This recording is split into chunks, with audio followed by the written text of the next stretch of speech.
आज हम चर्चा करेंगे दोस्तों आदि शंकराचार्य के बारे में। आदि शंकराचार्य बहुत ही इम्पोर्टेंट है। इम्पोर्टेंट इसलिए है क्योंकि इन्होंने 4 मठ स्थापित किए हैं, 4 वैदिक मठ स्थापित किए हैं और चारों दिशाओं में स्थापित किए हैं। और ये खबर में है, और खबर में इसलिए है क्योंकि कुछ महीने पहले प्रधानमंत्री नरेंद्र मोदी ने इनके जो जन्म स्थान है, यानी जो जन्मस्थली है केरल के कलाडी गांव में है, तो कलाडी गांव का इन्होंने दौरा किया था प्रधानमंत्री नरेंद्र मोदी ने।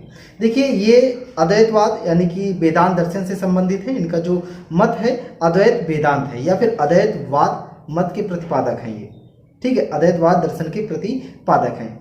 अब आदि शंकराचार्य के अगर हम चारों मठ की बात करें, जो वैदिक मठ हैं, तो पूरब में पुरी मठ है। कौन सा है? पुरी में है। और पुरी को ही गोवर्धन पीठम कहते हैं या फिर गोवर्धन पीठ कहते हैं। इसमें ऋग्वेद या कुल मिला के चारों वेदों से संबंधित है।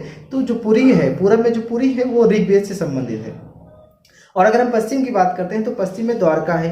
तो द्वारका को जो है शारदा पीठ या फिर शारदा पीठम या श्री शारदा पीठम कहते हैं। इसमें सामवेद से संबंधित है, यानी कि सामवेद जो है। और अगर उत्तर की बात करते हैं तो उत्तर में जोशी मठ है और जोशी मठ के ज्योतिर्पीठम कहते हैं या फिर ज्योतिर्मठ कहते हैं, यहाँ पर अथर्ववेद से संबंधित है।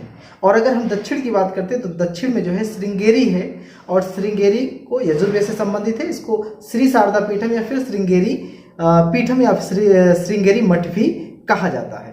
अब अगर हम इनके जो दर्शन है, कौन सा दर्शन है? अद्वैत वेदांत दर्शन है। और इनको कभी कभी 10 नामी संप्रदाय के लिए भी जाना जाता है। कौन सा? 10 नामी संप्रदाय के लिए भी जाना जाता है। और इन्होंने सनातन धर्म के उत्थान के लिए भी कुछ काम किए हैं। अगर इनके गुरु की बात करें तो इनके जो गुरु हैं गोविंद भगवत पाद हैं, ठीक। इनके जो गुरु हैं गोविंद भगवत पाद हैं और ये अपने गुरु से ब्रह्मसूत्र, उपनिषद, ज्ञान बहुत कुछ सीखे हुए थे, ठीक है।